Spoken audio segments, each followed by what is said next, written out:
নমস্কার, আমি মিতালি ঘোষ। আজকে আছি মেকানিক্যাল ষষ্ঠ পর্বের একটি ক্লাসে। আজকের সাবজেক্ট হচ্ছে মেকানিক্যাল মেজারমেন্ট অ্যান্ড মেট্রোলজি 67062 বিষয় কোড। তো আজকে আমাদের পাঠের বিষয় হচ্ছে সপ্তম অধ্যায়ে তল এবং যে তলের পরিমাপ আছে সেই অধ্যায়টা থেকে তল কি আমরা জানবো, surface flow, surface texture, surface roughness, surface পরিদর্শনের যে একটা যে মাপের সাহায্যে আমরা পরিদর্শনটা করে থাকি সেই মাপটা রাফনেস এবং ওয়েভিনেসের পার্থক্য, আর হচ্ছে প্রোফাইলোমিটারের যে কার্যাবলী সেটা আমরা জানবো। প্রোফাইলোমিটারের কার্যাবলীটা আমরা জানলে আরো একটা ব্রড প্রশ্ন আছে, আমি লাস্টে তোমাদের বলবো। সেই প্রশ্নটা তোমরা যদি একটু দেখো তো তোমরা আশা করি সেটাও বুঝতে পারবে। তো আমরা চলে যাই, তলটা কি। যে কোনো একটা জিনিসের যে তল কিন্তু আমরা চিনি যে এই যে এটা হচ্ছে একটা তল, যেটা হচ্ছে একটা বস্তু থেকে আরেকটা বস্তুকে আলাদা করে রাখে। এই যে আমার হাতের উপরে যে জিনিসটা আছে এই তলটাই কিন্তু উপরের এই যে জিনিসটা আছে এটা কিন্তু আলাদা করে রেখেছে। এই তলটা, এই জিনিসটাই হচ্ছে তল। তো আমরা কিভাবে বলতে পারি যে যা এক বস্তু বা দ্রব্য হতে অন্য বস্তু বা দ্রব্যকে পৃথক করে রাখে সেটাই হচ্ছে তল। তলের প্রকার হচ্ছে কি কি? একটা হচ্ছে প্রকৃত তল, জ্যামিতিক তল আর কার্যকরী তল।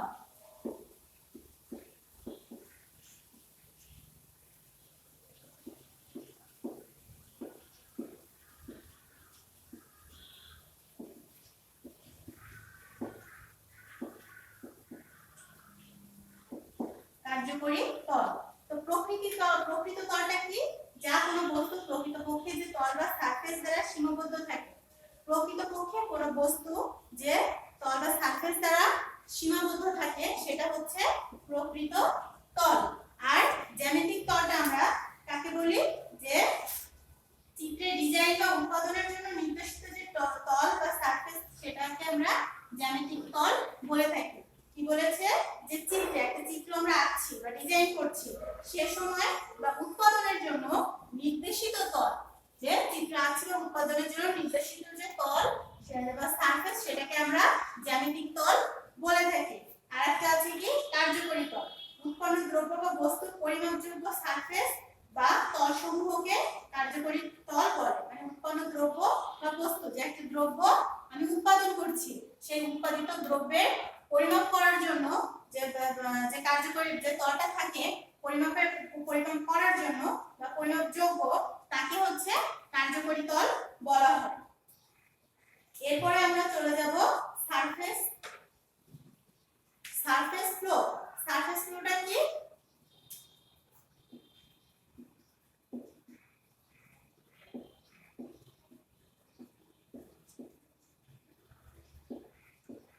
প্রশ্নগুলো কিন্তু খুবই সহজ, যখন তুমি পড়বে মনে হবে যে তো আমার সবই জানা, কিন্তু পরবর্তীতে যে দেখা যাচ্ছে যখন পরীক্ষায় লিখতে যাবে তখন তোমরা উল্টোপাল্টা করে ফেলবে। সেজন্য প্রশ্নগুলো অবশ্যই পড়তে হবে এবং লিখতে হবে। থিওরিটিক্যাল সাবজেক্টগুলো কিন্তু একটু বেশি প্র্যাকটিস করতে হয় এবং খাতায় একটু ঘন ঘন লিখলে, দু একবার লিখলে জিনিসটা ভালোভাবে ক্লিয়ার হয়ে যাবে। তো আমরা এখন সারফেস ফ্লোতে চলে যাই। সারফেস ফ্লোটা হচ্ছে উৎপন্ন তলের দৃশ্যমান যে মানে ডিফেক্টস গুলো, দৃশ্যমান যে ডিফেক্টস মানে সারফেস ফ্লো হচ্ছে যে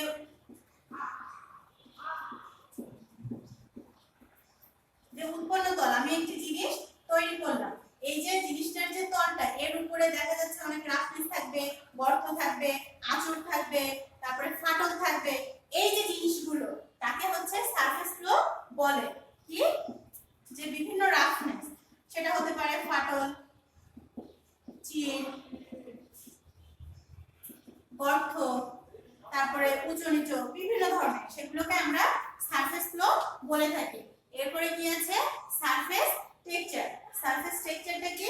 যন্ত্রাংশ বা পণ্যদ্রব্য উৎপাদন প্রক্রিয়ার সময় পৃষ্ঠদেশ বা তলে যে সকল অপেক্ষাকৃত ক্ষুদ্র অসমতল আকৃতির সৃষ্টি হয়। অসমতল, ক্ষুদ্র এবং অসমতল আকৃতি সারফেস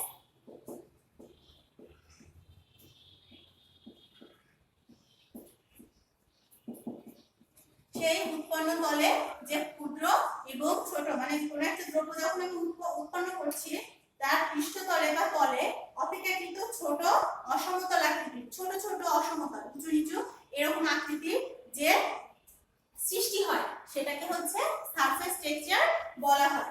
এরপরে আছে আমাদের কি সারফেস রাফনেস।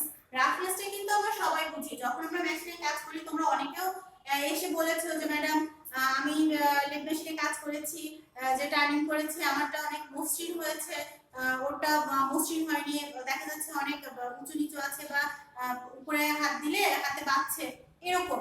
এই যে জিনিস সেটাকেও তোমরা চিন্তা করতে পারো, সেটা হচ্ছে এক ধরনের রাফনেস।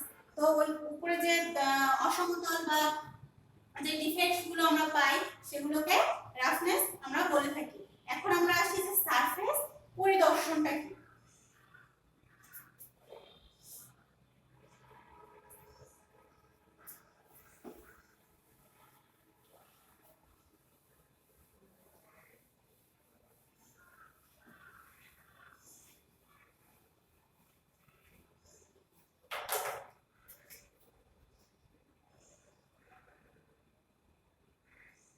আমি যে মানটা সেটাই লিখলাম, এখানে হচ্ছে আছে কি 50,002, এখানে একটা চিহ্ন দেওয়া আছে 0.005। এর অর্থ কি, মানে সারফেস পরিদর্শনে এই যে মাপটা দেওয়া থাকে বা এই যে লেখাটা থাকে এটার হচ্ছে অর্থটা কি সেটা হচ্ছে এখানে বোঝাতে চেয়েছে। এই রূপটা কিন্তু পুরোটার সাথে। এখন আমরা খেয়াল করি যে সংকেতের সাহায্যে তলের রাফনেসের প্রকৃতি নির্দেশ করা হয়েছে। এই যে সংকেতটা এর সাহায্যে একটি তলের রাফনেস, মানে রাফনেসের কি প্রকৃতি সেটা এখানে হচ্ছে উল্লেখ করা হয়েছে। এই যে এক একটা মান, এই প্রত্যেকটা মানেরই হচ্ছে এক একটা অর্থ আছে।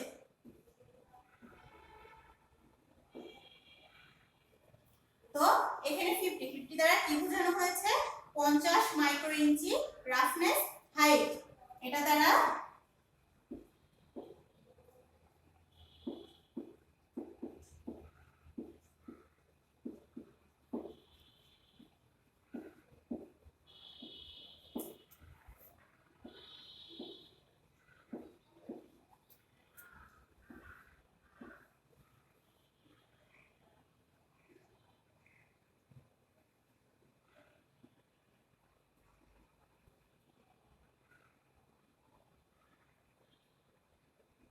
এই যে একটা থেকে একটা কিন্তু একটু হচ্ছে ছোট।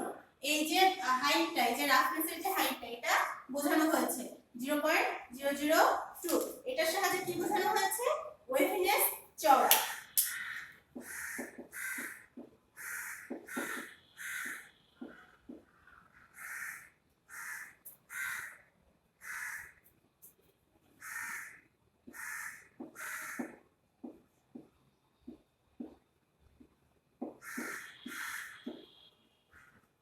ওয়েভিনেসটা কি আমাদের প্রশ্ন আছে, যেটা রাফনেসের থেকে একটু বেশি ডিপ। দেখা যাচ্ছে যখন রাফনেসটা হালকা হতে পারে কিন্তু ওয়েভিনেসটা যখন হবে সেটা আমাদের খুব ভালোভাবেই চোখে পড়বে যে মসৃণ তলের থেকে বেশ অনেকটাই ভিতরে থাকে। আর হচ্ছে 0.005, এটা হচ্ছে রাফনেসের যে চওড়া সেটা বোঝানো হয়েছে।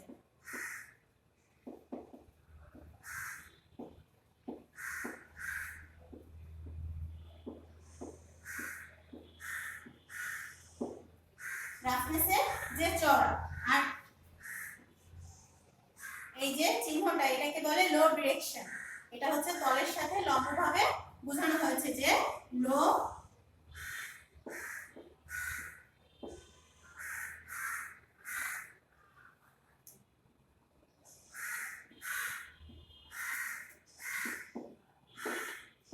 তলের সাথে কিভাবে বোঝানো হয়েছে, লম্বভাবে।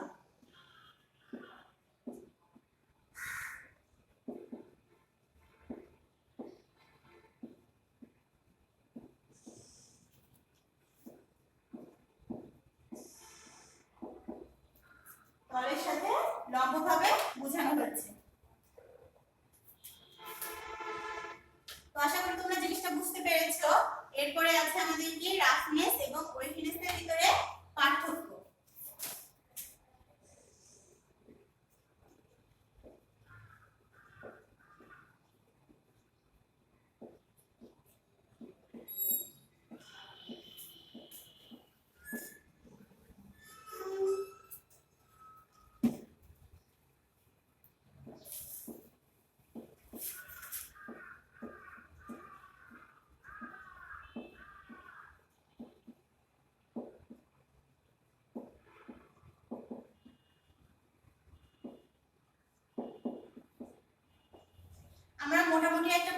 কিন্তু এই দুইটা থেকে পেয়ে গেছি যে যে দুইটা জিনিস আসলে কি, রাফনেসটা হচ্ছে তলের ক্ষুদ্রতম অংশের অমসৃণতার যে হাইট সেটাকে বলা হয়েছে যে ক্ষুদ্রতম একটি অংশের অমসৃণতার যে হাইট এখানে অল্প, আর ওয়েভনেসটা হবে হচ্ছে ডেপথটা বেশি হবে, যে অমসৃণতা বা এই যে ডিফেক্টটা এটা হচ্ছে মানে অ্যাকচুয়াল যে মসৃণতা তার থেকে অনেকটা বেশি হবে ওয়েভনেসের ক্ষেত্রে।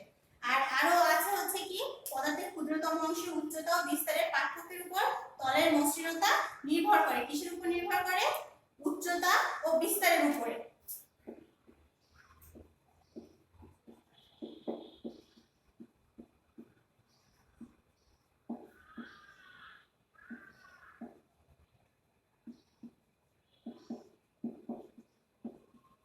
উচ্চতা ও বিস্তারের উপরে কি নির্ভর করে? বস্তুটির রাফনেস নির্ভর করে।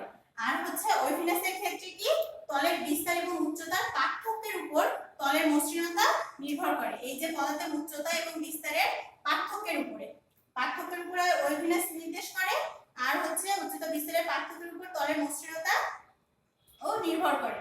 এই ছিল আমাদের রাফনেস এবং ওয়েভনেসের মধ্যে পার্থক্য। এবার আমরা প্রোফাইলোমিটারের কার্যাবলীতে যাব। প্রোফাইলোমিটারের কার্যাবলীতে যাব।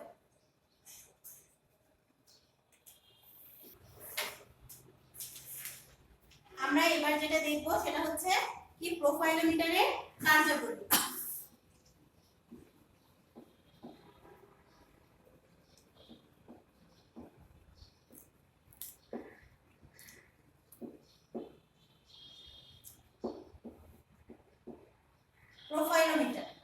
প্রোফাইলোমিটারটা আসলে কি জিনিস?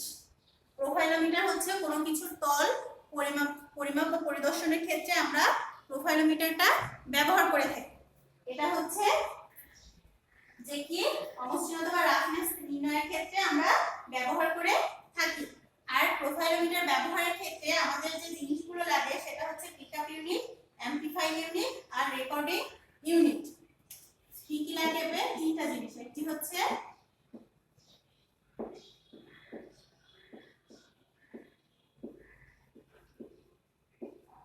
পিকআপ ইউনিট,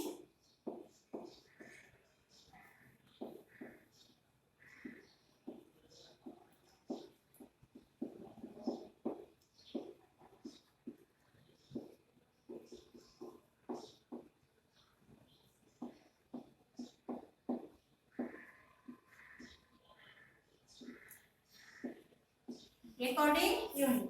এইটি হচ্ছে অ্যাম্পলিফায়ার।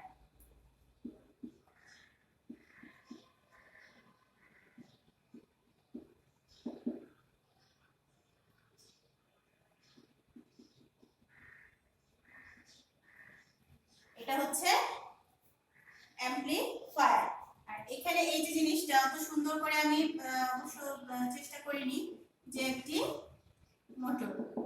এটা হচ্ছে একটি মোটর, এর ভিতরে কয়েল আছে। তো আরেকটা জিনিস যেটা আমাদের বলেছে পিকআপ ইউনিট। এই পিকআপ ইউনিটটা হচ্ছে এই যে এটা পিকআপ। আর যে কার্যবস্তুটা, যেটার সারফেস বা মসৃণতা আমরা নির্ণয় করব বা নমুনা যেটা, সেটা হচ্ছে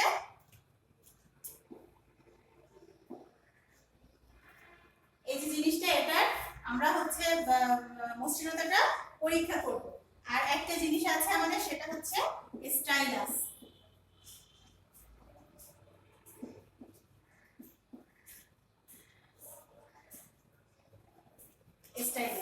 এখন বিষয় হচ্ছে এই জিনিসগুলো আমাদের কিভাবে কাজ করবে। একটা জিনিসের রাফনেস আমি নির্ণয় করব, সেক্ষেত্রে এই জিনিসগুলো আমাদের কিভাবে কাজ করবে। এই পিকআপ ইউনিটের এক প্রান্ত আমরা দেখছি যে পিকআপ ইউনিটের এক প্রান্ত এই যে স্টাইলাসের সাথে এর মাথায় কিন্তু একটি হীরকখণ্ড লাগানো আছে।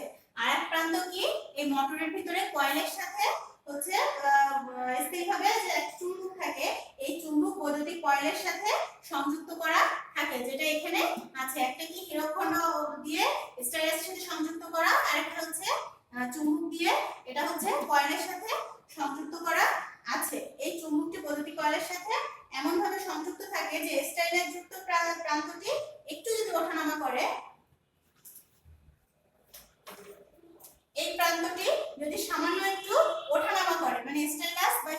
যে প্রান্তে আছে সেটা যদি একটু ওঠানামা করে তাহলে যে প্রান্ত চুম্বক লাগানো আছে সে কয়েলে সেটাতে বিদ্যুৎ প্রবাহ সৃষ্টি হবে। এই প্রান্তে তখন কি হবে, বিদ্যুৎ প্রবাহ সৃষ্টি হবে এবং এই বিদ্যুৎ প্রবাহ স্টাইলাস ওঠানামার মাত্রার সাথে সমানুপাতিক। এই যে মোটরের ভিতর থেকে যে বিদ্যুৎটা প্রবাহিত হচ্ছে সেটা স্টাইলাস ওঠানামার যে মাত্রা তার সাথে এটা হচ্ছে সমানুপাতিক হারে কাজ করবে। আচ্ছা, এখন যদি এই পিকআপ ইউনিটকে কোনো তলের উপরে রেখে হাতে বা বৈদ্যুতিক মোটরের সাহায্যে টানা হয়, এই পিকআপ ইউনিটটা রেখে যদি বৈদ্যুতিক মোটরের সাহায্যে বা হাতের সাহায্যে আমরা টানি তাহলে দেখা যাবে যে কি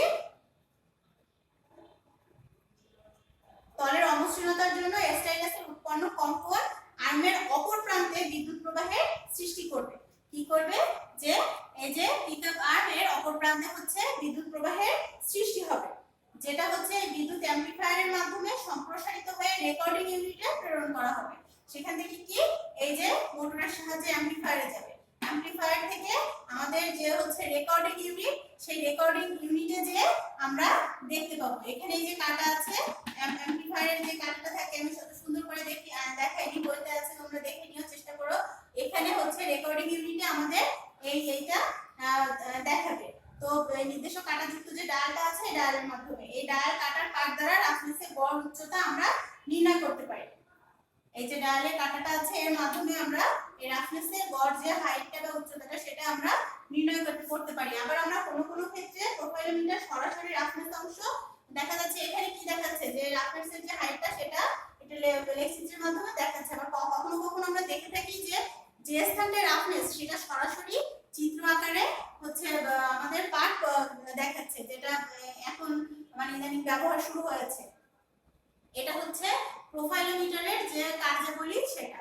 তাহলে কি হবে, যে এই প্রান্তে যখন এটা ওঠানামা করবে এখানে বিদ্যুৎ প্রবাহ শুরু হবে, সেই বিদ্যুৎটা কি হবে অ্যাম্পলিফায়ারে যে আমাদের এই যে যে হচ্ছে পার্টটা সেটা এখানে আমরা দেখতে পাবো। যে জিনিসটা আমি যেভাবে ঠিক এখানে চিত্রটা এঁকেছি যেভাবে বলেছি সেই জিনিসটা একটু সুন্দর করে লিখলেই তোমরা হবে, আর কিছুই না। এরপর আমি তোমাদের বলেছিলাম যে আরেকটা জিনিস যেটা হচ্ছে প্রোফাইলোমিটারের সাথে সংযুক্ত আছে, সেটা হচ্ছে ডায়মন্ড স্টাইলাস বা ব্রাশ সারফেস অ্যালাইজারের কার্যপদ্ধতি।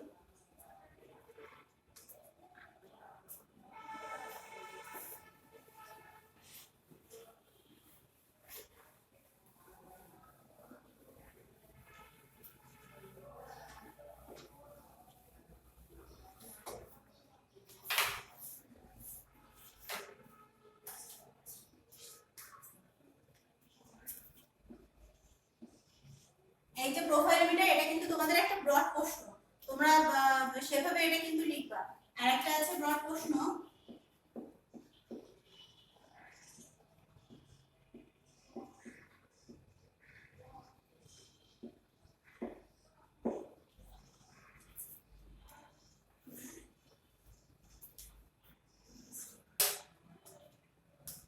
আরেকটা জিনিস আমরা খেয়াল করি এখানে কি বলছে, ডায়মন্ড স্টাইলাস বা ব্রাশ সারফেস অ্যালাইজারের কার্যপদ্ধতি। এই ক্ষেত্রে আমাদের যে জিনিসগুলো লাগবে সেগুলো কি কি, মোটর ড্রাইভিং বা যেটা হচ্ছে মোটর ড্রাইভিং পিকআপ আর্ম।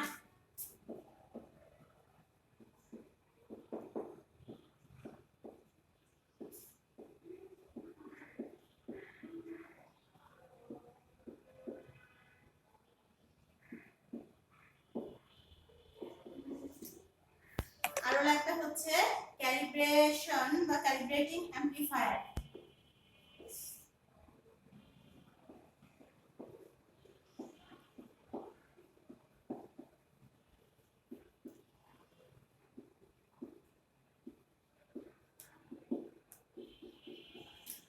এটা কার্যপদ্ধতি আরো সহজ।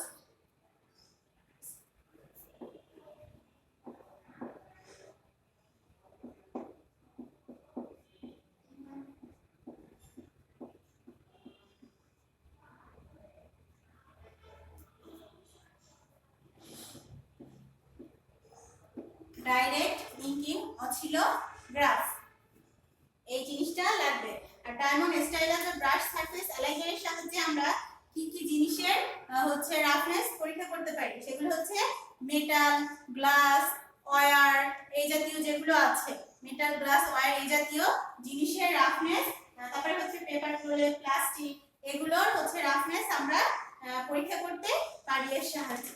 এখন আমরা চলে যাই যে পিকআপ আর স্টাইলাসের অগ্রভাগে একটি, আমরা আগে একটু লিখে নিই তোমাদের সুবিধার্থে যে কোনটাকে কি বলে। এটা হচ্ছে ট্রাভেল যেটা, সেটা স্টাইলাস। এখানে স্টাইলাসটা হচ্ছে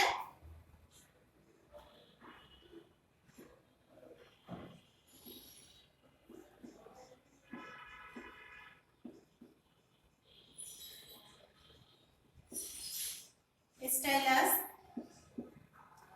এটা হচ্ছে এই যে ক্যালিব্রেটিং যে অ্যাম্পলিফায়ার সেটা হচ্ছে ওটা।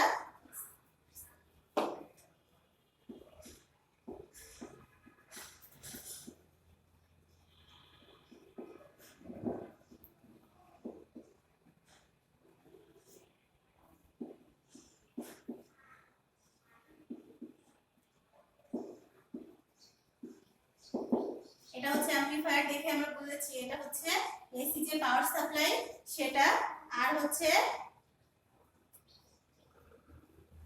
এটা হচ্ছে ম্যাগনেটিক পেন মোটর।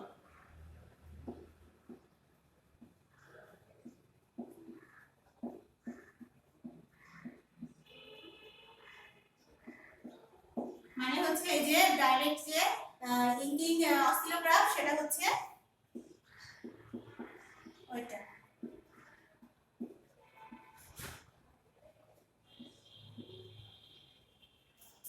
আর এটা হচ্ছে যে ইসে হচ্ছে আমাদের পরীক্ষার যে তথ্যটা বা ফলাফলটা আমরা পাবো সেটা একটা চার্ট পেপার।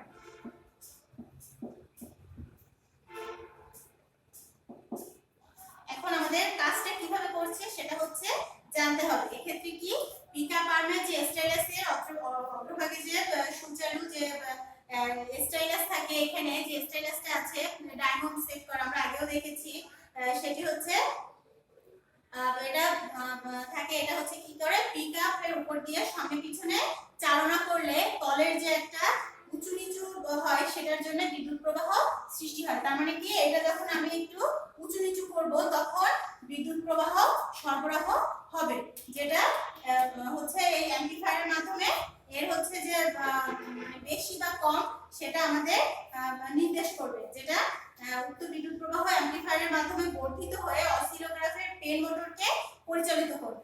যেটা আমি বললাম যে এখানে যদি আমি একটু উঁচু নিচু করি তাহলে বিদ্যুৎ প্রবাহ শুরু হবে, এটার মাধ্যমে বর্ধিত হয়ে আমাদের কি করবে হচ্ছে এই যে ম্যাগনেটিক বা ইঙ্কিং অসিলোমিটার বা পেন মোটর এটার মাধ্যমে হচ্ছে চলে আসবে।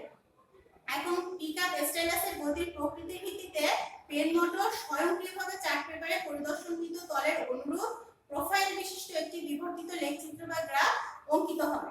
যেটা যে পার্টটা আসবে সেটা হচ্ছে যে চার্ট পেপার, এই পেপারে আমরা দেখতে পাবো। তাহলে আমরা আরেকবার একটু দেখি যে পিকআপ আর্মে স্টাইলাসের অগ্রভাগে সুচালু যে ডায়মন্ড স্টাইলাস থাকে, পিকআপ আর্মকে তলের উপর দিয়ে সামনে পিছনে চালনা করলে তলের উঁচু নিচুর জন্য বিদ্যুৎ প্রবাহ সৃষ্টি হবে। মানে এই স্টাইলাসটা উঁচু নিচু করলে সেটা পিকআপ আর্মের কারণে হচ্ছে অ্যাম্পলিফায়ার এর ভিতরে যে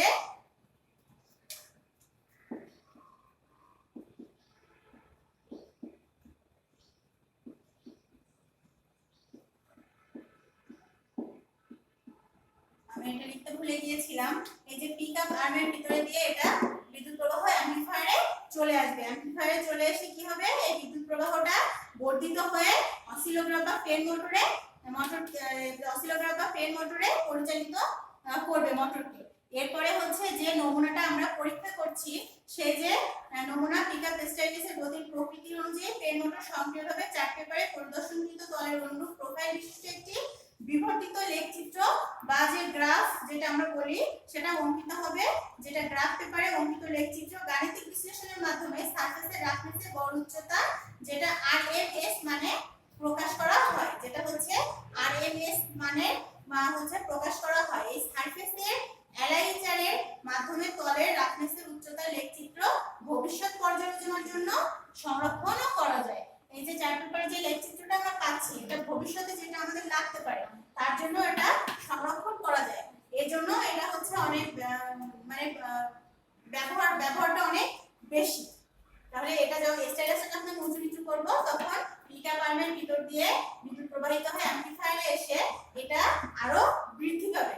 বৃদ্ধি পেয়ে ইনকিং অসিলোগ্রাফে বা পেন মোটরে এসে একটা হচ্ছে পাঠ নির্দেশ করবে, যেটা হচ্ছে কি করবে চার্ট পেপারের মাধ্যমে আমাদের যে নমুনার যে পরীক্ষাটা সেটা বের হয়ে আসবে, যে লেখচিত্র বা গ্রাফ আকারে বের হয়ে আসবে। আর এটা আমরা আমাদের খুশি মতো যতদিন ইচ্ছে আমরা সংরক্ষণ করতে পারি। সেজন্য এই যে পদ্ধতিটা এটা খুব বেশি মানে পপুলার ব্যবহারের জন্য, আর বর্তমানে এটা ব্যবহার খুব বেশি হচ্ছে। তো আজকে ছিল এই বিষয়। তো আশা করি তোমরা যে জিনিসগুলো বুঝতে পেরেছো। এগুলোই এই অধ্যায় থেকে তোমরা পড়বে। আরো দু একটা প্রশ্ন আছে যেগুলো অনেক সহজ আছে, তোমরা নিজেরাই একটু দেখলে পারবে, এই জন্য আমি আর আলোচনায় আনিনি। তো তোমরা সবাই ভালো থাকো, সুস্থ থাকো এই কামনা করে আজকের ক্লাস শেষ করছি। ধন্যবাদ সকলকে।